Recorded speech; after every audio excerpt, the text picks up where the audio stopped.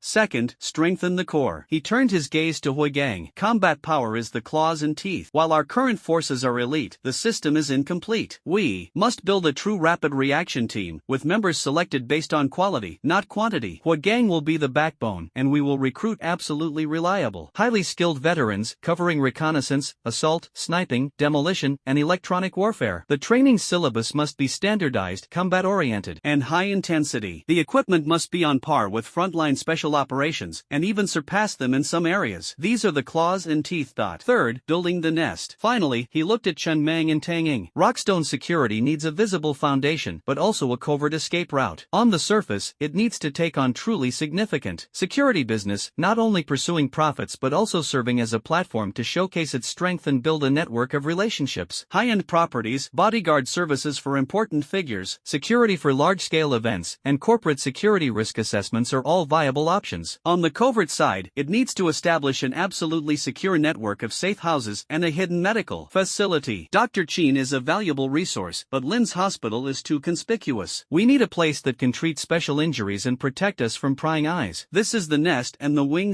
Wen Yuan's voice was calm as still water, yet it seemed to unfold a clear and grand blueprint before everyone's eyes. Every point directly addressed the weaknesses of the rock and pointed out the direction for the future. Mr. Wen, this requires a huge amount of funds and resources. Tang Ying couldn't help but speak up. As a financial supervisor, she knew the weight of each item. So this is a short-term goal. When Yuan looked at Tang Ying, his eyes calm. Funding won't appear out of thin air. The Lin family's investment is the seed, and taking on high-end business is the source. Consultant Tang, please compile a list of top companies and individuals with potential security needs in Jiangchang, analyze their pain points and possible areas for cooperation. At the same time, assess the existing funds and prioritize ensuring the core equipment of the intelligence center and the basic equipment of the rapid response team. The remaining projects will be promoted in stages. He looked at Chen Mang again. President Chen, your special ability is not only the strongest deterrent force of the rock, but also the biggest variable. Dr. Qin's training direction is correct, but it needs to be accelerated. Power should be controlled with precision like a sharp blade, not a double-edged sword hanging over your head. I suggest that you spend a fixed time every day, under Dr. Qin's guidance, undergoing high-intensity mental resilience and power guidance training. At the same time, his gaze was profound. The origin and nature of that fragment must be thoroughly investigated. It may be the key to opening a door, or it may be the root of disaster. I will try to find relevant clues through some long-forgotten channels. Chen Mang was deeply moved. When Yuan's few words not only pointed out the direction but also guided Pan Sure from its unruly state onto a professional and systematic path. He seemed to see a rough piece of jade gradually revealing its stunning beauty in Wen Yuan's hands. All right, Chen Mang responded in a deep voice, a new flame igniting in his eyes. Let's do as Mr. Wen says. Lei Pao, Bai Gu, produce the equipment list and training plan within 3 days. Hua Gang, you'll set the personnel selection criteria. Consultant Tang, push forward the target list and funding plan simultaneously. Mr. Wen, I'll leave the fragments and intelligence channels to you. Under Wen Yuan Yuan's planning, the gears of the rock began to operate with unprecedented precision and efficiency. Company affairs proceeded rapidly, but Chen Meng's private time was quietly filled by two women with very different personalities. Lin Wan practically became the unofficial CEO of Pancher Security. She was no longer satisfied with simply delivering soup and water, but began to personally inspect various departments. White Dove, this server's heat dissipation is terrible. I'll have someone send over a liquid cooling system immediately. Hey, buddy, your wrench is rusty. Get a new set from Germany. Brotherhood gang, the training ground is too rudimentary. I'll have the construction team at home renovate it and add a climbing wall and a CQB simulation room while we're at it. She was energetic and impulsive, with the capriciousness of a young lady, but she used the Lin family's resources to genuinely address the shortcomings in Pancher's infrastructure, and her most frequent place, naturally, was Chen Mang's still simple office. Hey, Chen Mang, look at this. Lin Wan proudly took out a simple and elegant sandalwood box, opened it, and inside were a pair of jade bracelets with excellent clarity and a vibrant green color. My grandmother's most treasured possession. She said it can soothe the mind and spirit, and it's part of a set with the tranquil jade. Your jade wears out quickly, so here, take these and wear them alternately. Maybe they can complement each other. Looking at the priceless jade bracelets, and then at the undisguised concern and expectation in Lin Wan's eyes, Chen Mang's heart gradually melted. He rubbed his temples helplessly. Lin Wan, this is too precious. Valuable, my foot. It's just a stone. Lin Wan didn't allow for a word, grabbing Chen Mang's hand and forcibly slipping a jade bracelet onto his bandaged wrist. Below the bandage was where his dog tag had been. The cool jade against his skin surprisingly resonated slightly with the tranquil jade pendant on his chest, bringing an even more comfortable coolness. Wear it, don't take it off. Consider it a token of my investment. From now on, the company can be renamed Rock Solid Evening Jade, or even Security. Her pretty face flushed slightly as she argued, but her eyes sparkled as she watched Chen Mang's reaction. Chen Mang looked at the emerald green on his wrist, feeling the heavy sentiment behind it, and finally said in a low voice, "Nonsense." His tone was no longer harsh, instead, it held a hint of indulgence he himself didn't realize. Lin Wan caught this subtle change, and a smile played on her lips, like a kitten that had successfully stolen some cream. Unlike Lin Wan's passionate and straightforward manner, Qin Wei's care was like a deep, still stream, silent yet firm. Inside the special training room of the city hospital, the lighting was soft. Chen Mang sat cross-legged on a mat, his forehead covered in fine beads of sweat. Electrodes were attached to his wrists and temples, connected to the sophisticated biofeedback device brought by Qin Wei. Interference intensity increased by 15%. Concentrate, imagine your power as water, enveloping your core and filtering out noise. Qin Wei's cool voice came through the headphones. At the same time, the simulated dream infrasound intensified, as if countless fine needles were piercing Chen Mang's nerves. Chen Mang focused his mind, guiding the power within his body. The military badge was warm, the calming jade was cool, and the jade bracelet on his wrist also emitted a faint warmth. The three different jade energies seemed to form a wondrous balanced field, making his guidance of the power smoother. The unruly energy no longer surged wildly, but like a tame stream, it built a tough yet gentle filter around his consciousness according to his will, skillfully deflecting and eliminating most of the mental interference. The chaotic ripples on the monitoring screen have significantly decreased, and the curve indicating Chen Mang's mental stability is rising steadily. Very good, keep it up. The anti-interference threshold has broken through the previous record by 30%. Qin Wei's voice contained a hint of barely perceptible approval. After training, Chen Mang was soaked in sweat. Although he was exhausted, he felt a sense of security and control over his power. Qin Wei handed him a glass of warm water. Her gaze behind her gold-rimmed glasses lingered on the jade bracelet on his wrist for a moment before moving away. Her voice was calm. Miss Lin's jade bracelet? It's of excellent quality. The combined effects of its warming properties will definitely help stabilize your mind. Chen Mang took the water glass and gave a soft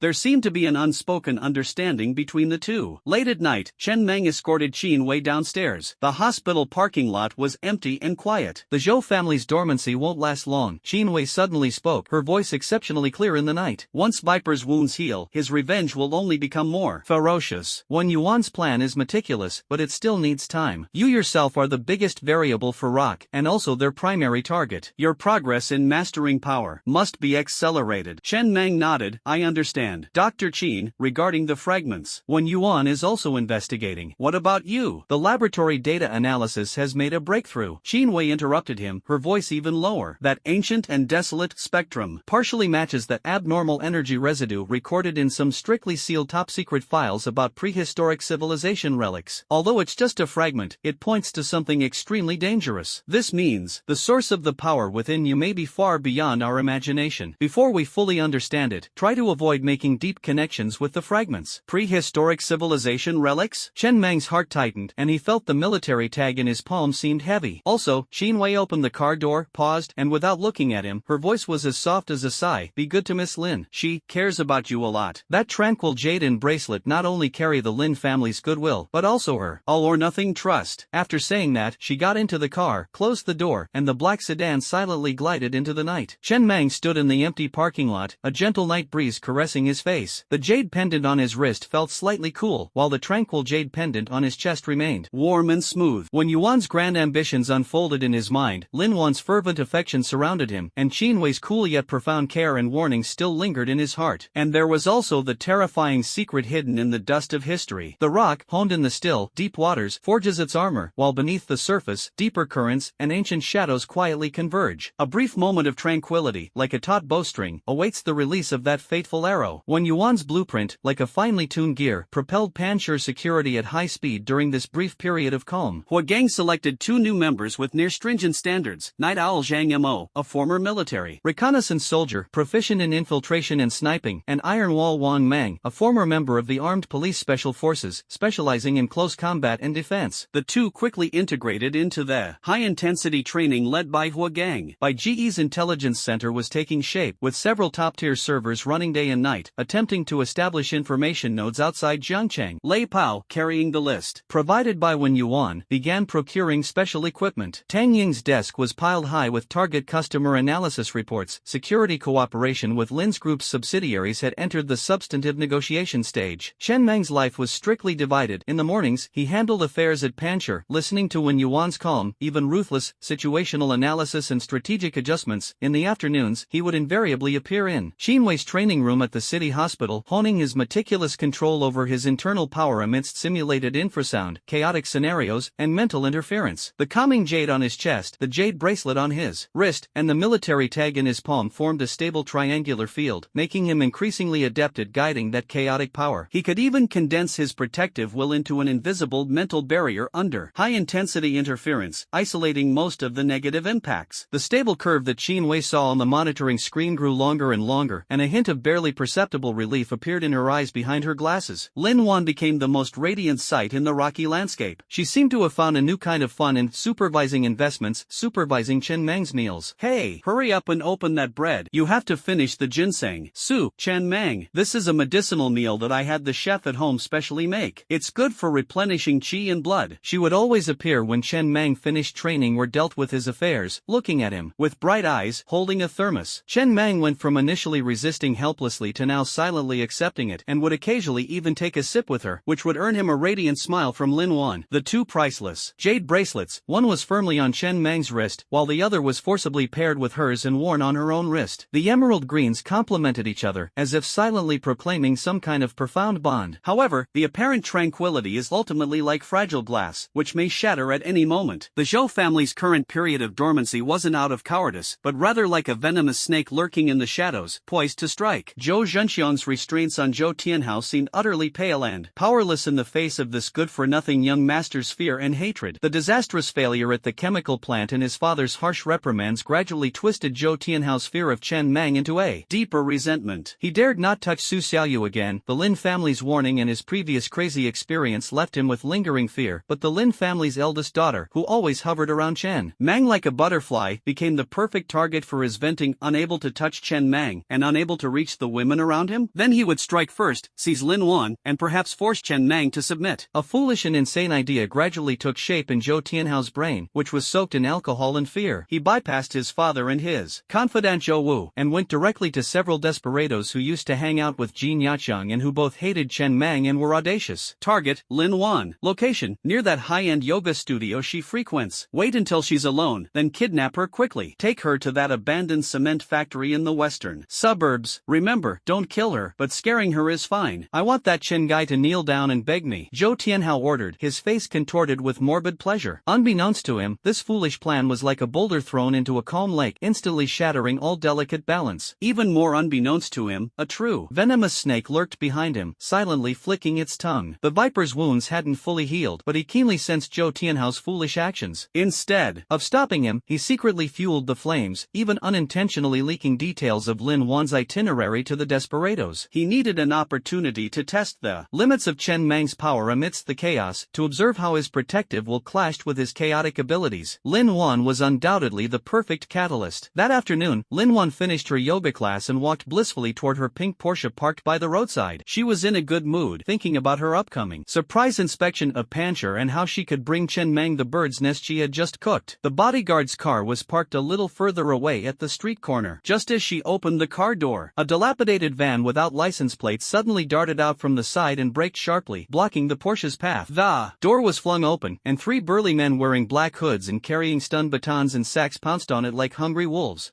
Lin Wan's face turned deathly pale with fright. Her scream was barely out before a large hand tightly covered her mouth. The pungent stench of sweat and fear instantly overwhelmed her. She struggled desperately, and the jade bracelet on her wrist struck the car door with a crisp sound. Stop! The Lin family bodyguards at the street corner noticed something was wrong and roared as they rushed over, but they were too far away. The engine roared furiously, tearing through the air. A black modified SUV, like a raging steel behemoth, came rushing from the end of the street. At an incredible speed, ruthlessly smashing through the trash can blocking its way, and with thunderous force, slammed into the side of the van. A deafening crash echoed through the street. The van was slammed sideways, its doors warped. The kidnapper holding Lin Wan was jolted back by the impact. The SUV door was kicked open. Chen Mang burst out like an enraged lion, filled with overwhelming killing intent. His eyes flashed with cold light as he instantly locked onto his target. Without any hesitation, his figure moved like lightning, and a whip kick, accompanied by a terrifying whooshing sound, lashed out at the waist of the kidnapper closest to Lin Wan. Crack! The sickening sound of bones breaking was clearly audible. The kidnapper didn't even utter a sound before he flew out like a broken sack, crashing into the wall and sliding down helplessly. Chen Mang. Lin Wan saw that familiar figure, and tears welled up instantly. Fear was replaced by an immense sense of security. The other two kidnappers were shocked and enraged, raising their stun guns and lunging at them. The Lin family bodyguards finally arrived and joined the fight. Chen Mang shielded Lin Wan behind him, and instead of backing down, he met the oncoming stun baton head-on. His movements were so fast they left after images as he precisely grabbed the opponent's wrist, twisting and snapping it. The stun baton flew out of his hand, and at the same time, his other elbow slammed into the opponent's chest like a cannonball. Thud! The kidnapper coughed up blood and was sent flying. The battle ended in the blink of an eye. Of the three kidnappers, one was unconscious with broken bones, another had a collapsed sternum and was seriously injured, and the last one was pinned to the ground by the Lin family's bodyguards. Lin Wan, are you alright? Chen Mang immediately turned around, grabbed Lin Wan's shoulders with both hands, and looked her up and down, his voice trembling slightly. Just a moment ago, he saw Lin Wan being covered in the mouth and forcibly dragged away, and his heart almost stopped beating. I'm alright. Lin Wan, still shaken, threw herself into Chen Mang's arms, hugging him tightly. Her body was still trembling slightly, and tears soaked his clothes. You scared me to death. I knew you would come. She nestled into his arms, her soft, warm skin radiating a mixture of dependence and fear from surviving a catastrophe. Chen Mang's body stiffened slightly as he felt the girl trembling in his arms. His violent killing intent was gradually replaced by a softer, stronger impulse to protect her. He hesitated for a moment, then stiffly raised his hand and gently patted Lin Wan's back. It's alright now. Just then, the kidnapper leader, who had been pinned to the ground, looked at Chen Mang, who resembled a demon, with fear and resentment in his eyes. He suddenly screamed, "You, surnamed Chen. You wait. Young Master Zhou won't let you go. And that bitch surnamed Lin. You'll all die." Zhou Tianhao? Chen Mang's eyes instantly turned icy cold. He really was that idiot. However, the moment the kidnapper shouted young Master Zhou, Chen Mang keenly sensed an extremely cold and malicious gaze, like the forked tongue of a venomous snake flashing past from a window of a high-rise office building not far away. A viper. He's watching us. An uncontrollable rage and a strong sense of provocation surged up Chen Mang's head in an instant. Zhou Tianhao's foolish revenge might be understandable, but Viper's despicable act of hiding behind the scenes and using Lin Wan as an experiment and bait completely ignited the most violent killing intent in his heart. You're asking for death. Chen Mang's eyes flashed with ferocity as he stepped forward, preparing to use heavy force to extract a confession from the kidnapper. Chen Mang, calm down. The Lin family bodyguards hurriedly stopped him. Seriously injuring a kidnapper on the street was a big problem. In that very moment of intense emotional turmoil, the dog tag in Chen Mang's palm suddenly became scorching hot. A deep blue light uncontrollably emanated from between his fingers. The power within him seemed to sense his extreme anger and his strong will to protect Lin Wan, and it surged with unprecedented activity. An invisible and violent mental fluctuation suddenly spread out from him. The target wasn't the people around them, but rather the source of the peeping from the high-rise window. Ugh! Viper, holding binoculars on a high-rise office building in the distance, groaned, as if struck on the head by an invisible hammer. His vision went black, and the binoculars slipped from his grasp and fell to the ground. A wave of intense dizziness and soul-tearing pain washed over him. He staggered, grabbing the wall for support, his face showing shock for the first time. This method of using his ability, with its ultra-long range, precise targeting and powerful mental impact, far exceeded his expectations. Chen Mang's power had actually evolved? Chen Mang also sensed the unusual nature of this outburst. The instant the power was released, he clearly saw an invisible, deep blue mental shockwave shooting into the distance like an arrow released from a bow. Although it consumed a great deal of energy and caused intense dizziness, the entire process was accompanied by an unprecedented sense of control. It was no longer a chaotic outburst, but a precise strike guided by will. At the same time, the tranquil jade on his chest and the jade bracelet on his wrist shone brightly, and the warm, clear current quickly calmed the restlessness in his soul caused by the power outburst. Chen Mang, what's wrong with you? Lin Wan noticed his body stiffen for a moment and his unusually hot palm. She looked up worriedly and just happened to see the deep blue light that flashed in his eyes and the soft green light that lit up at the same time as the jade bracelet on her wrist. She was stunned. Chen Mang took a deep breath, suppressing the dizziness and the surging power within him. He coldly glanced at the kidnappers and the office building, the killing intent in his eyes solidifying, yet no longer out of control. It's all right. His voice was low, and he held Lin Wan even tighter. Let's go, let's get out of here first. He helped Lin Wan walk towards his SUV, leaving the Lin family bodyguards to handle the scene and the kidnappers. Once in the driver's seat, Chen Mang didn't start the car immediately. Instead, he looked down at his palm, then at the emerald green on Lin Wan's wrist that echoed his own, feeling the warmth of the tranquil jade and the tired yet unusually tamed power within him. The will to protect seems to truly be the reins to tame chaos. On a distant high-rise building, Viper clutched his throbbing forehead, his eyes flashing with unprecedented excitement and solemnity, along with a hint of cold apprehension. Will guidance, extra distance mental impact, jade resonance field. Target 1's evolution speed far exceeds expectations. The Guardian attributes purification effect on chaotic power, this is the key. Data. Report, Plan A, Zhou Tianhao's probe, failed, but yielded groundbreaking observation results. Initiate Plan B, deeply explore the weaknesses of the Guardian source. Target, Su Xiaoyu's mental imprint. Zhou Tianhao's foolish kidnapping was like a boulder thrown into a deep pool, creating a massive upheaval in Jiangcheng. News of Lin Wan's attack spread rapidly throughout the upper echelons of society, as if it had sprouted wings. On the top floor of the Lin Group headquarters, the atmosphere in Lin Jinghong's office was so heavy it was almost suffocating. He stood with his back to the huge floor-to-ceiling windows, overlooking the bustling yet turbulent city of Jiangcheng below. The cigar between his fingers burned out, but he seemed oblivious. A photo of the red marks on his daughter's wrist lay on the table, next to a recording of the kidnapper young Master Zhou's confession. What is Zhou family? What is Zhou Tianhao? Lin Jinghong's voice was chillingly calm, yet it contained a destructive rage. He slowly turned around, his refined demeanor vanished, replaced by the coldness and ruthlessness of a business tycoon. Does he really think the Lin family is made of paper? How dare he touch my daughter? Dad, I want Zhou Tianhao dead. Lin Wan's eyes were red, filled with anger and fear. She gripped Chen Mang's arm tightly, as if it were her only support. Chen Mang stood beside her, his face grave, a cold glint in his eyes. Death? That's too easy for him. Lin Jinghong's gaze fell on Chen Mang, scrutinizing him with a complex expression. Chen Mang, thank you for saving Wan. The Lin family will remember this kindness. But now, it's time to clean house. He pressed the intercom. On the table. Zhong, activate the cut off the blood supply plan. The target is the Zhou Group and all its affiliated companies. Within 3 days, I want to see the Zhou family's cash flow break down, partners turn against them, and the stock price plummet. Yes, sir. Butler Zhong's voice was filled with icy murderous intent. The Lin family's revenge, though without bloodshed, was more deadly than any assassination. Driven by Lin Jinghong's will, a massive business machine roared into action. Bank demand letters rained down on the Zhou family. Long-term suppliers suddenly stopped supplying goods, citing raw material shortages. Approvals for several key Zhou family projects were inexplicably stalled. In the stock market, massive short-selling orders against Zhou's stock surged like a tidal wave, coupled with carefully crafted negative news such as Zhou Group's financial fraud and Zhou family's involvement in organized crime, causing the stock price to plummet. A financial strangulation aimed at cutting off the Zhou family's lifeline unfolded with lightning speed. Inside the Zhou family villa, a gloomy atmosphere hung heavy. Zhou Jingxiong, watching the plummeting stock price and the mountain of overdue payment notices, smashed his beloved purple clay teapot in a fit of rage. He then slapped the kneeling Zhou Tianhao hard across the face, drawing blood from his mouth and nose. You beast! Who told you to mess with Lin Wan? Do you think you can mess with the Lin family? The Zhou family's century-old foundation is going to be ruined by a fool like you. Zhou Jingxiong was furious. Zhou Tianhao covered his face, his eyes filled with fear and resentment. Dad, I just wanted to teach that Chen Guy a lesson. I didn't mean to. Shut up! Zhou Jingxiong Xiong kicked him to the ground. Get out! Don't ever come back without my orders. He turned to Zhou Wu, whose expression was grave. Contact Viper. Tell him the price is doubled. I want Chen Mang to disappear from Jiangcheng immediately. And find a way to stabilize the situation. Go find Vice Mayor Wang. Go find Bank Manager Li. Quickly! The chaos in the Zhou family temporarily attracted most of the public attention. However, the real culprit had already set its sights on the weakest point of rock security, Su Xiaoyu. In the VIP ward on the top floor of Lin's private hospital, it was so quiet that even the sound of dripping for fluid could be clearly heard. Su Xiaoyu lay curled up on the bed, her face still pale, a sensor patch connected to a vital signs monitor on her wrist. Qin Wei had just finished a thorough emotional reassurance session with her, and the girl had finally fallen into a deep sleep. Outside the ward, Wei Gang personally led a team member from the rock team on a shift, their vigilance at its peak. Inside the ward, only the faint hum of the medical equipment could be heard. In the darkness, a miniature transmitter lurking deep within the ventilation duct silently activated. This wasn't a sonic weapon, but rather Viper's meticulously prepared Dream 3, an induction device that uses specific frequency electromagnetic waves to resonate and amplify mental imprints. It wouldn't create new hallucinations, but rather precisely stimulate the unhealed fear imprints in Su Xiaoyu's brain left by the attacks in Wutong Alley in the hospital, amplifying and distorting them infinitely. The invisible electromagnetic waves, like the most poisonous curse, penetrated the soundproof barrier of the ward and precisely struck Su Xiaoyu's fragile mental defenses. Suddenly, she jolted awake. Her heart rate spiked, her brow furrowed, her face contorted with fear, and she uttered unconscious mutterings. No! Blood! So much blood! Brother Chen, save me! They've gone mad! They're biting me! Ah! She sat up abruptly, her eyes wide and unfocused, filled with inhuman terror. It was as if she were back in the bloody hell of Wutong Lane, with those frenzied demons attacking her, or as if she were being pierced by countless needles on a cold operating table. Hallucinations and reality were completely intertwined and confused. Xiao Yu, Hua Gang, who was guarding outside the door, rushed in immediately upon hearing the commotion. Seeing her frantically, waving her hands, tearing at the blankets and floor tubing, accompanied by piercing screams, his heart sank. Doctor! Call a doctor! The on-duty nurse in Qin Wei rushed over. Qin Wei tried to hold her down and prepare to administer a sedative, but Su Xiaoyu, overwhelmed by fear, possessed incredible strength, and the needle was violently flung away. Hold her down! Don't let her hurt herself! Qin Wei shouted urgently. Hua Gang and his companion rushed forward and, with great effort, barely managed to control her frantically struggling movements. The monitor emitted a piercing alarm. Her heart rate, blood pressure, and brainwaves were all in a dangerously chaotic state. This is a psychological attack. Someone is remotely triggering her psychological trauma. Qin Wei stared at the abnormal energy fluctuations on the instrument, her face pale. Quickly notify Chen Mang. At this moment, Chen Mang and Lin Wan were still at Panchur security. Upon receiving Hua Gang's urgent message filled with fear, Chen Mang felt as if his heart was being gripped tightly by an icy hand. He abruptly stood up, radiating a chill, while Lin Wan also turned pale with fright. What happened to Xiaoyu? Viper! Chen Mang gritted his teeth, his cold gaze like that of an ancient frost. He immediately understood the other party's intention, to test the limits of his strength in protecting his loved ones, targeting his most vulnerable weakness. Without the slightest hesitation, he grabbed his car keys and rushed out the door. Lin Wan followed without hesitation. I'll go with you. The black SUV sped towards the hospital like an arrow. Inside, Chen Mang gripped the steering wheel tightly, his knuckles white. The calming jade pendant on his chest and the jade bracelet on his wrist radiated a continuous warmth, as if trying to soothe his surging anger and anxiety. He forced himself to remain calm, recalling Qin Wei's training and Wen Yuan's admonition, power needs to be controlled, not controlled by anger. Arriving at the ward, the scene before him enraged Chen Mang. Su Xiaoyu was being held down by Hua Gang and his teammates, still screaming and struggling wildly, her wrists covered in scratches, her eyes unfocused like a broken porcelain doll. Qin Wei was attempting to inject her with a sedative again. Get out of the way! Chen Mang roared, rushing to the bedside. This time, he didn't forcefully suppress his anger or immediately unleash his powers as usual. Instead, he took a deep breath, suppressing his surging rage and heartache. Under Qin Wei's worried gaze, he slowly reached out to touch Su Xiaoyu's violently heaving chest. The military tag in his palm pressed against her skin, burning hot. At the same time, he activated the power of the tranquil jade in his chest and the jade bracelet on his wrist. The three streams of warm jade energy intertwined with his powerful and pure protective will, like the warmest tide, slowly flowing into Su Xiaoyu's chaotic and icy sea of consciousness. Little fish, don't be afraid, I'm here. Chen Mang's voice was deep and steady, carrying a power that pierced her soul, as he whispered in her ear again and again, those were all fake, it's all in the past, I'm here, no one can hurt you, look at me. This time, he did not use mental shock to fight against the magnified fear mark that might cause secondary damage, but instead used the purest protective intention and the nurturing power of the jade to cover and soothe it, like burying cold thorns with warm sand. Under Chen Mang's powerful yet gentle protective will and the nurturing effect of the 3 jade resonance, the fear imprint that the Viper had maliciously amplified within Su Xiaoyu's body gradually melted and subsided. Like ice and snow under the sun. Her frantic struggles gradually weakened, her rapid breathing slowly stabilized, and her scattered gaze struggled to focus on Chen Mang's face, which was filled with worry yet resolute. "Chen, brother Chen," she whispered, her voice weak like a sigh, hot tears streaming down her face. Her tense body finally relaxed, exhaustion washing over her like a tide, and she sank back into a deep sleep. This time, the data on the monitor slowly returned to normal, gradually entering a safe range. Chen Mang let out a long breath, his back soaked with cold sweat. This time, he didn't forcefully unleash his power, but instead used protection itself as a weapon, combining it with the power of the jade artifact to successfully resolve the crisis. His understanding and application of his own power had reached a completely new level. "She's temporarily stable," Xinwei said, checking the data, her voice tinged with fatigue and lingering fear. But the attacker's methods were extremely precise and ruthless, directly targeting her most vulnerable psychological trauma. This kind of branding resonance attack is almost impossible to defend against unless her psychological shadow is completely eradicated. Otherwise, Chen Mang gently stroked Su Xiaoyu's sweaty forehead, his eyes as cold and stern as a knife. Completely eradicate the shadow? That would require time and professional treatment. But right now, they had to eliminate that venomous snake lurking in the shadows, striking with hidden arrows. He looked up at the deep night outside the window, his gaze seemingly piercing through space, locking onto that cold, lurking observer. Mr. Wen Yuan has made a discovery. Lin Wan, who had been silently observing, suddenly spoke up. She had just received a message from Wen Yuan on her encrypted phone. He tracked down the electromagnetic signal source that attacked Xiao Yu. Although the other party used multiple frequency hopping and disguises, one of the relay nodes points to an abandoned signal tower in the western suburbs, near the chemical plant of the Zhou family that we just destroyed. Moreover, Lin Wan's voice was cold, he cross-referenced fragmented information from some special channels and suspects that the force behind Viper, codenamed Deep Diver, is not only researching superpowers, but more likely, searching for a key to try to open a door related to the fragments of the Heart of Law.